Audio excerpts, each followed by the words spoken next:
I'm very privileged today to have in studio and on the line two dynamic and visionary entrepreneurs from an amazingly forward-thinking company called The Real Co, who bring to the public high-quality products at affordable prices that are single origin. Now, everybody who knows me knows what an advocate I am of non-GMO foods, organic foods, but also affordable foods because of the fight that I, went through for years at the college level to just bring healthy, affordable options on campus so that students could have energy, so that they could think better. So I'm very, very excited today to be continuing my series on the entrepreneurial model for the future, where we eliminate slave labor and we actually have fair profits for the people that are producing the products. And specifically, the Real Co deals with food products. But I think that this model is and should be the model for every new company of the future.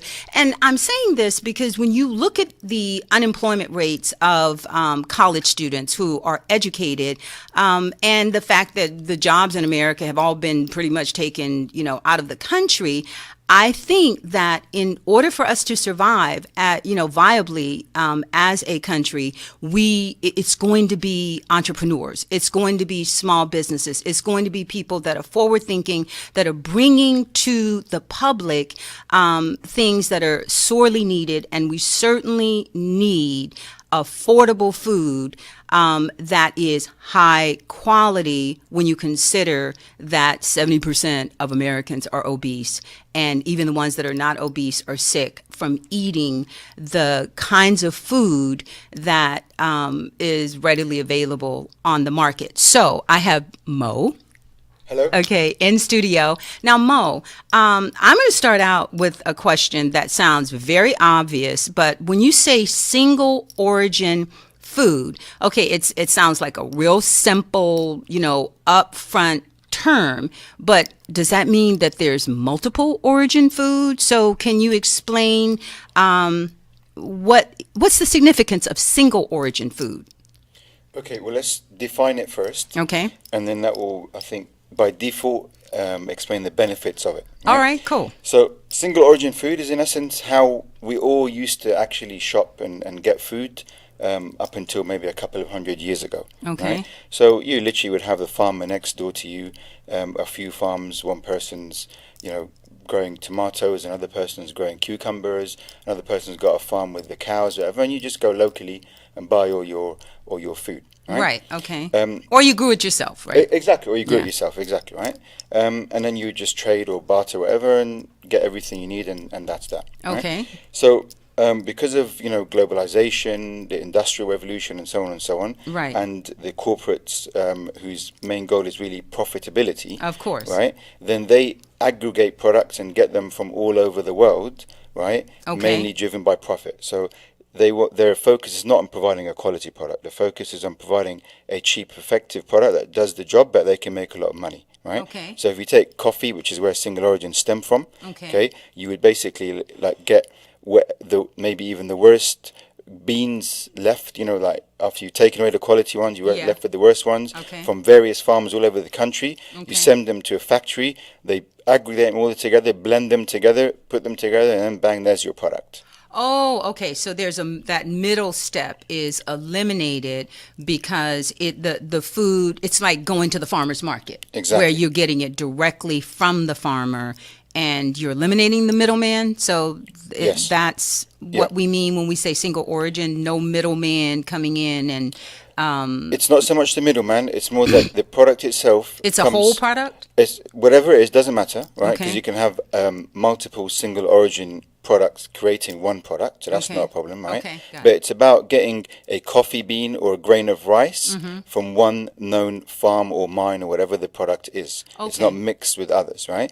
And when you can do that, when you can trace back where you're buying your product from, Got then it. you can also then have a high degree of traceability, accountability. You know how this grain or whatever is grown, is being Okay. grown. You know All it's right. being grown. There's no child labor. There's no slave labor. It's organically grown. You can Okay. actually testify because we go direct to the farm Okay. and do this and work with the farmer. Okay, Right. yeah, I saw your website.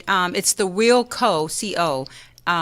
Is it .com? Yeah, No. thereal.co. Oh, I'm sorry. TheReal.co. All That's right.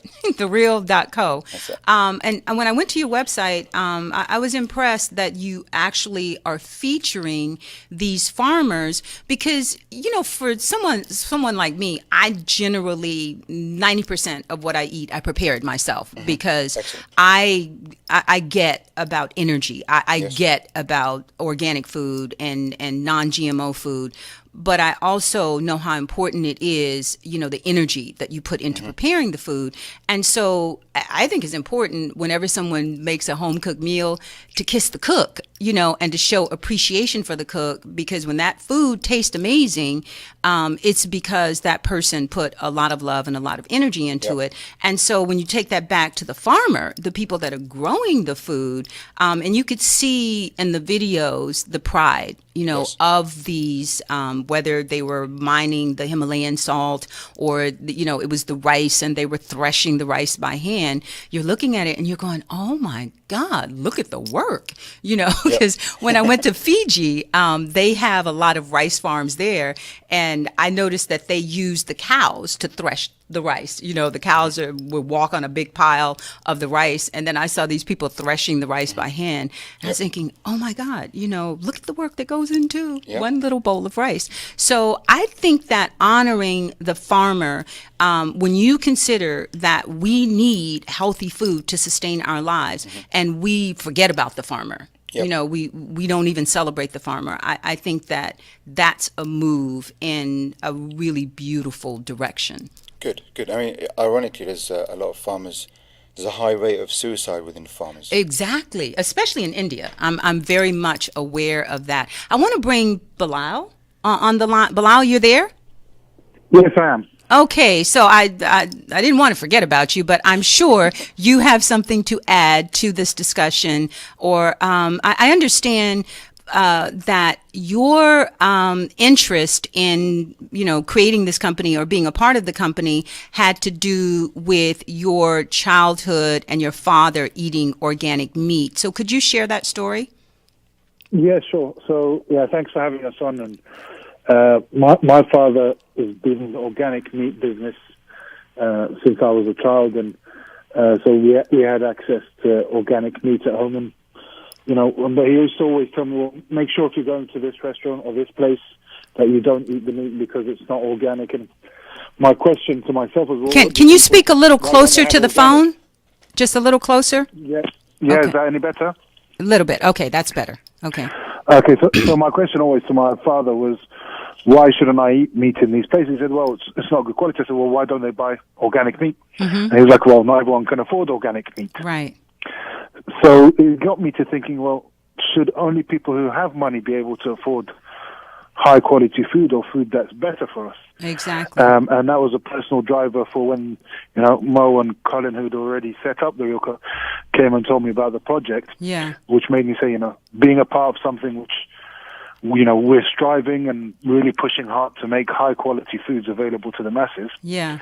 Why it was an easy decision to join the team. Wow. And, I think that, and I truly support what you guys are doing, because I don't think that there's anything that's more important right now, because the thing that I heard from the beginning, at the college level, when I'm teaching students about, if you want to increase your, your cognitive functioning and to have more energy, then you've got to give your body, the food that's going to nourish it so that you can have energy. Because I had like 18 to 20 something year olds, and here I was in my 50s, bouncing in there with energy in the morning, and green drinks, and they're whispering and going, "What is that she's drinking?" And they were whispering to each other, "What is she on? Why does she have so much energy at 8 o'clock in the morning?" And a coalition of them came to me and said, "Well, we want to know, why you look so good, in your 50s, and we want to know why you have so much energy, and what is that thing that you're eating, and that you're drinking." And they said, "We want to look like you when we get to be in our 50s." And I said, "Guess what? You're not even going to live to be in your 50s on that diet." And they looked at me and went, "Are you kidding?" And I said, "That's right. You're the first generation of kids who will not outlive the age of your parents because of this junk that you're eating." And that's how it all started. The students just like demanded that, well, you're going to have to show us how to do this. And the biggest problem that I had was sourcing food that was affordable, because they just kept saying, "But Dr. Grant, there's no healthy food anywhere. There's no organic food. Everything is GMO. Everything is junk food." And so then I had to create an environment where, students, I said, go to farmers markets, or, you guys share the fruit from your own trees, grow community gardens. And they actually did it. So that's why I'm so happy, Mo and Belal, that you guys are here, because now you've taken this, to a whole nother level, and you guys are global, right?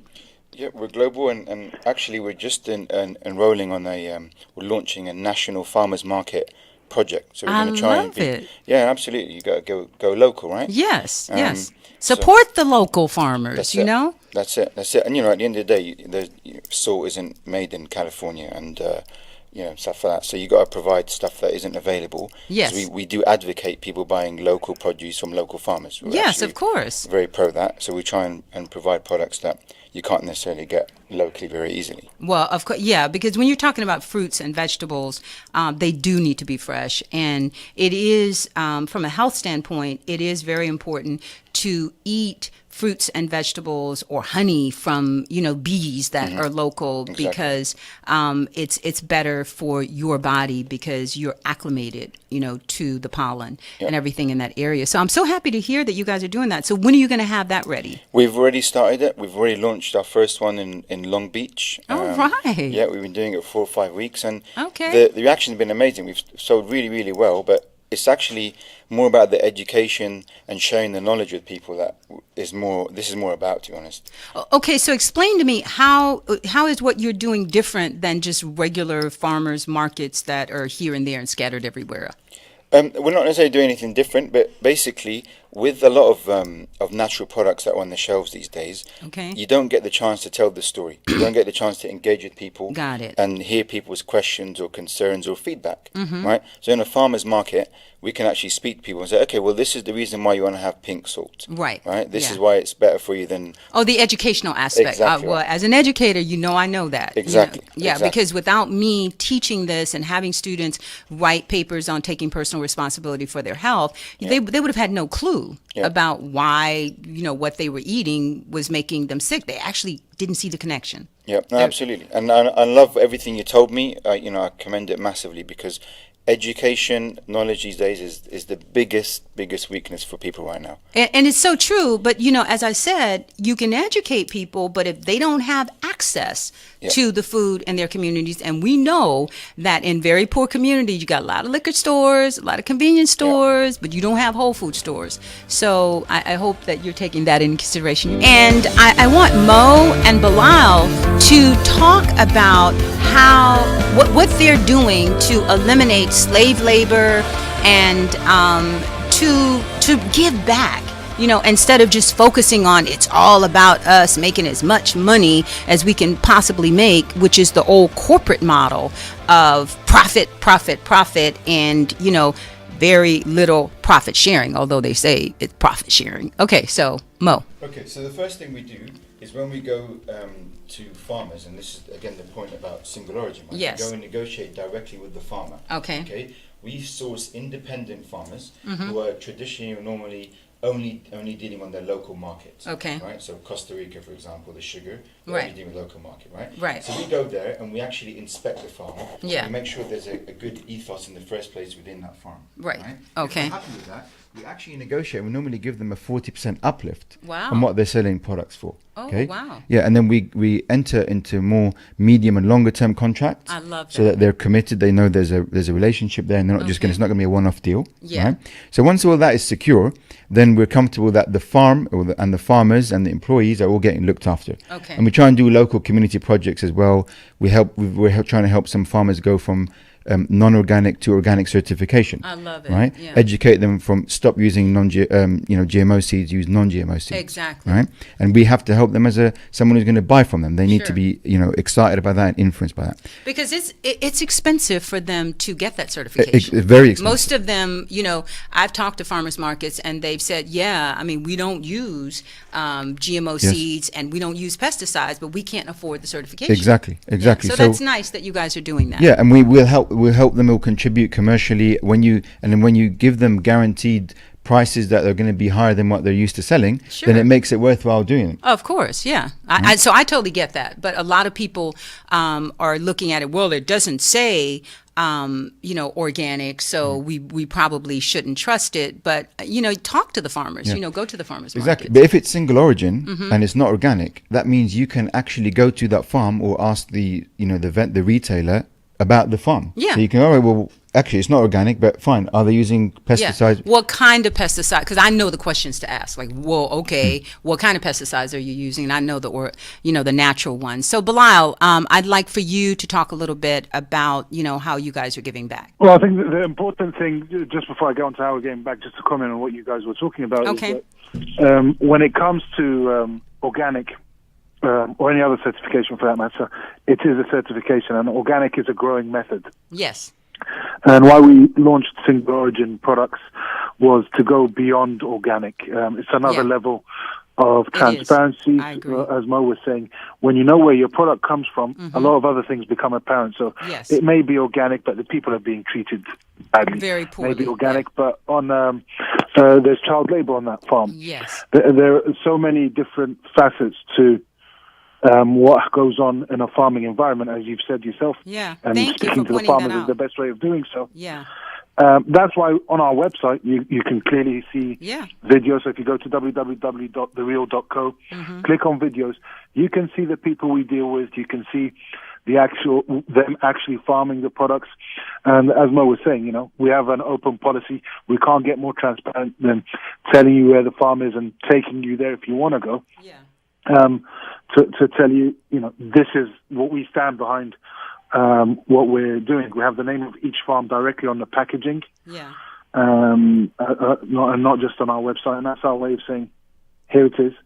This is what we stand behind, the product and the quality and everything else that comes with that. I love the fact that you guys have standards, and please don't change them, after you get like really, really big, because I've seen that happen a lot. No, it's not going to happen. Don't worry. It's actually in our documentation. We're absolutely not going to sell out to someone that won't have an ethos like ours.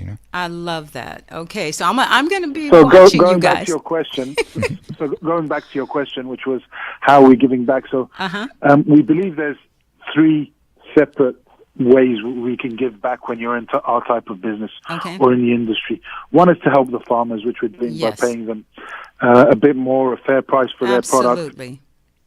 Helping them with any local projects which they have on board. Then the product then comes from the farm, comes to a facility in Anaheim called My Day Counts, which is our packing facility. We have 60 where seconds. they only employ adults with learning and physical disabilities. Okay. And that's our way of giving back as, a community level, which is, the unemployment level in the U.S. is 5% now, I believe. But within the people with disabilities, it's almost 78%. Wow. And that's of those who are able to work and contribute. Well, we're going into due to the lack of... Well, I'm sorry. We're going into commercial break. Thank you for sharing that. You're listening to Divine Love Talk. I'm your host, Dr. Parthenia Grant, and we're talking about the entrepreneurial model of the future with The Real Co. Okay, we'll be back with more after commercial break and my new video. stop to watch for signs of substance, listening for a genuine heartbeat for the people. Anything that could be the cause for anyone voting for either candidate. I was seriously searching for an indication that Trump or Clinton was actually capable of caring about anything other than their own agendas. Whatever they may be, one thing I know for sure is that their agendas do not include the voice of the people. They do not include the best interest of the people, and they do not include the common good of the people. So I didn't stay in front of the screen for long, because all I saw were caricatures of real people. Perfect stereotypes playing off of one another, both pretending that if they get to be the 45th president of the United States, that this time, after 44 other presidents fail, that one of these two will do what none before them have ever been able to do. Keep a promise. I worked very hard because I was inspired when I went to when I was in the mall and I saw people rolling their eyes, and I thought, okay, that's a sign of progress that people are seeing through that we need transparency, and people are seeing it. So Mo, take it back to you. Transparency is what it's all about, right? Yes. People can make any claims they want. Yes. Yeah. We're high quality. We do this, we do that, right? Mm-hmm. But how do we know it's truthful? How do you know the depth of it? Yes. It could be subjective, right? Yes. So we need to give people choices. We need to give them the ability to see things for themselves, and then they can be the judge of it, right? Yeah, and it's really simple. But people, if they don't keep their word, I try not to listen to what people say. I watch what they do. Exactly. Because when there's a discrepancy between what people say and what they do, then I don't hear you anymore. Exactly. So I think that we are moving in that direction, and I see your company as an amazing quantum leap in that. Yeah, absolutely. I mean, and also we didn't actually set out to sort of be role models. This is genuinely how we are. This is what we think is the right way and a preferred way for us. If that ends up being a source of inspiration or an example to other people of how they could be or what they could do, then absolutely even better. I call it authenticity. And I think that's the movement, and the bandwagon that we need to jump on is integrity, honesty, and authenticity. I would love to see a little more of that. Belal, what about you? Yes, definitely so. And I think one thing, we're realists at the Real Co. No pun intended. But, we understand that people are not going to change their habits overnight. Right. That they're not going to all of a sudden become healthier in the way they eat. And that's why at the Real Co we tackled basic ingredients first. Mm-hmm. Yes. Stuff that people use every day. Rice, sugar, salt, kitchen staples. And trying to deliver a high quality product to those people.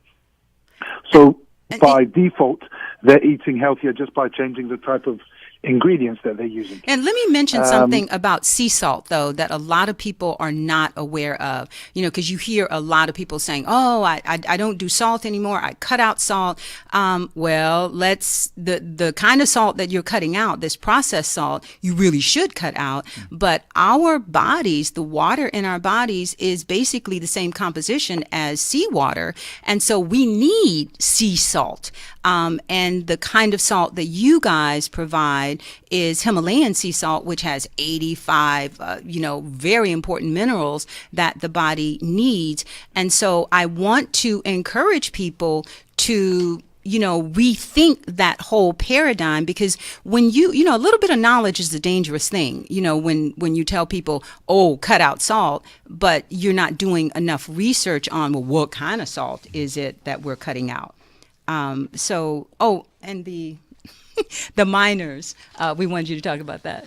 Okay, yeah, so the Himalayan salt miners. Yeah, no, absolutely. Okay, so again, the source and the manufacturing method, right? Mm-hmm. So most rock salt is explosive mined, right? Oh, right. Yep. And then you're getting the toxins in there. Exactly. And again, back to the whole how you breed an animal, or how you provide a product. It's just not good. So we went to a miner. Mm-hmm. They're a 6th generation miner, and they only hand mine. right? Yes. Everything is manufactured by hand. So they hand mine, they hand carve the salt into the different grains. They hand wash it with Himalayan stream water. Wow. They hand pack it, Yeah. right? And then it comes over to America. And as Belal was saying, I think before the break. Yeah, you can hold it up. So this is the Himalayan sea salt. Yeah. So thank you for pointing that out, because a lot of people are not aware that when you're getting salt, it might be Himalayan sea salt, but you've got explosive toxins in it, and certainly we have enough heavy metals in our bodies. So that was an excellent point. But I also just want to encourage people to do more research on their own bodies and take more personal responsibility for their health, because when they can make that connection between the fact that you are what you eat, then they will think more about what they're putting in their mouth. Yeah, absolutely. You mentioned a very interesting point about the sea salt. I'll tell you an interesting point about the 84 live minerals in the rock I'm sorry, salt. 84. No worries, right? Okay. That's exactly the same number of minerals we have in our bodies. Oh, got it. And it's exactly the same minerals that are in our bodies. So we have 84 minerals, and so does the pink salt. Okay. Right. So the producer wanted me to point out that it's not just sea salt, but it's the rock. Yeah. So there is the sea salt, right? And there's rock salt, right? Right. Doesn't matter the color. The color is because of the minerals. But originally, didn't it come from an ancient seabed? Absolutely, yeah. Yeah, like so it's still sea salt. salt. Yeah, but it's just, when it's millions of years old, you're going to have a lot more minerals in it. Yeah, because, all right. Absolutely. But also the sea salt is mainly sodium. The main content is sodium. Yeah. Right? That's not the case with rock salt. Yeah. It has a much lower sodium content. Yes. Sodium is the thing that causes the problem issues, with right? you holding on to the water. Exactly. Yeah, right? and puffiness. Exactly. So, and also, the sea is obviously, seas tend to be polluted. Yes. So again, there's a slight doubt around sea salt. Yeah. Not every sea. Well, and no, I think about that too, because it is true. When they're gathering, the salt from the sea and all the pollution and radiation and everything in the sea. Yeah, I mean, it makes more sense to do the pink Himalayan rock salt, because you can't testify to how pure the sea salt is. Absolutely. And there's also something else. Our bodies today are naturally iodine deficient. Absolutely, right? yes. And so what they do is they iodize table salt or whatever, right? Yeah. Now, pink salt has your daily intake of iodine naturally. One of the 84 minerals is iodine, so you don't need to have anything added to it. Yeah, it does everything. And I can't do like salt, other than the Himalayan sea salt, because the difference in me when I use other kind of salt, I've been using the hand mined, pink Himalayan sea salt for over a decade. Brilliant. Because I just bloat and I can't, my body just can't handle it. And there's a big difference. And I eat a lot of sea salt. Right. Like my daughter goes, "Oh my God, Mom, you're just pouring that salt everywhere." But you got to pay attention to your body. Like the more of this pink Himalayan sea salt you take, the more water you're going to drink. You will naturally hydrate. Yeah. And if my body is craving it, then I'm very much in tune to what I need. Yeah. But you got to get the good stuff. Absolutely. We're actually in the middle of manufacturing a salt lick, right? Yeah. Seriously. I want one. Yeah, we'll get you one. I would carry that in my purse. Really? Yeah, exactly. And I want purse size. We'll do one for you, and we'll do one for a bigger one for sports people, right? Okay, then. And we've even we've donated salt licks to the zoo. That's so funny, because I grew up on a farm and the cows had these big blocks of pink salt. Yeah. And that's what they would lick on. Yeah. They were just out in the fields. I'd forgotten about that. So I'll tell you how pink salt was actually discovered, right? Alexander the Great, when he was crossing over in Asia, they stopped off in the Himalayan mountains and they parked their horses, and the horses started licking the rock. They're smart, yeah, right? And then that's basically how they discovered pink salt. All right, I'm waiting for my salt lick. Okay, Belal, what you got to say about that? Well, I think it's very pertinent to what you were saying about listening to your body. And pink salt is great. Himalayan pink rock salt is great especially for sports people who are doing high endurance training. Yes. Because your body does need the added sodium that you do lose through sweating. Yeah. But what you do get, the benefit of having the pink salt, is you're getting the sodium, but you're getting the other 83 great minerals that you need. And your plants need it. I want to throw that out there. Your pets need it. I give it to my dogs. Like at the jazz festival, I bought 3 of those, really? 3 extra bottles for me. Okay. And that's been since when? August? And I'm down to like this much. We made you pay for it? I paid for it. Oh, But I get one today for free. Yeah. I love it. No So yeah, Belal, I'm sorry, but people have No, sure. I So I'm saying it's listening to your body, and sports people specifically, they tend to try and have a high sodium or salt diet to compensate for the sodium they lose through sweat. And Yes. Replacing it with pink salt is great because you get all the benefits of the other minerals. Mm-hmm. You also get it promotes a pH neutral Yes. balance in your body. Exactly. All the electrolytes it introduces just by drinking it and hydrating. Mixing a teaspoon of salt in the morning with water. Absolutely. Fills your body with electrolytes, gives you a boost of energy in the morning. And we don't recommend that people eat excessive quantities. Yeah. But if you just replaced your But pay normal salt with attention. pink Yeah, salt, absolutely. you're going to have lower blood pressure, better pH balance in your body, less water retention, less acid reflux, all the positive things that come with eating pink Himalayan rock salt. I want Mo and Belal to talk about a little bit more about how they're giving back to the communities that they're working with all over the world. Cool. So Belal already explained what we do with the farmer. Once Okay. the product comes into to America, it's packed by people with learning and physical disabilities. Okay, so you Yes. only employ special needs people to do the physical packing of the Wonderful. product into Yes. the units, right? Okay. And I think it's important here that we don't have to be a charity to help and support Absolutely. people. I right? agree. We Yes. want to make money, Yes. right? But we want to also help people in the same way. And also, when we do it in this way, we don't have to pay below minimum wage or whatever. We pay these people a fair Exactly. wage, right? Exactly. So it's good for them. So then we make the product, and it comes out in bags and goes to retail stores, whatever it is, right? Right. Every time someone buys one of these bags, right, we have launched a charity which we fully fund, and I'll talk about the funding bit in a minute. Okay. It's called FACE. It Okay. stands for Feed a Child Every Day. Oh, wow. Yeah, and what that means is for every unit that we sell, we will donate one meal to one child on one day in the country of origin of the product. Wow. That can feed a lot of kids. Absolutely. Yeah. Absolutely. And I do want to say your products are really amazing products, and they're very reasonably priced. I was shocked. I mean, this big container of sea salt will cost you a fortune if you get it at a health food store. Absolutely. And I got it for I think $8. Yeah, $8.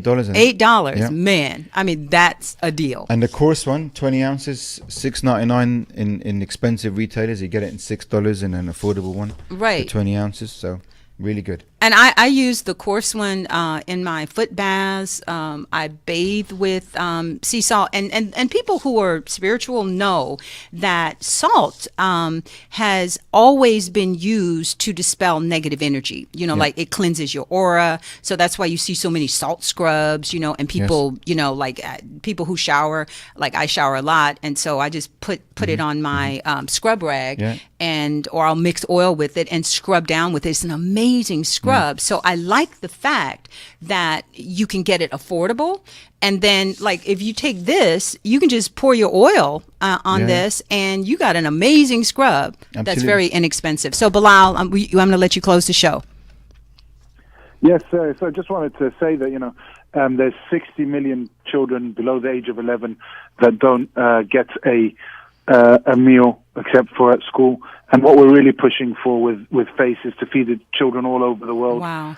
So for every product you do buy, we will be feeding a child. And the beauty of the FACE, why we set it up, is because we couldn't find a charity that paid more than 30 or 40%. I know, right? Isn't that sad? Most of So the money Wilco goes for is administrative actually costs. funding- Yeah, so all the administrative costs of FACE are being paid for by the Wilco. So actually every dollar in is a dollar out. I love it. And there's no money going towards administrative costs. So really the reason behind launching our charity, not because we need the extra work or Okay. the All right. headache of running a charity, but it's really just we have to 'cause cut wanted you off, looking for the Belal. cause. Thank you so much. No Thank problem at all. both of you for joining us. And I'm so excited. They brought this slab, this salt slab that you can put on the grill. You can cook your food on it. You can season it, hold that up. That is so exciting. It's sold out, you know, at the Jazz Festival. So I got one. Yay. All right. Thank you guys for joining us and at Divine Love Talk. And check out that video and pass it around if you resonate with it. If you don't, it's okay too.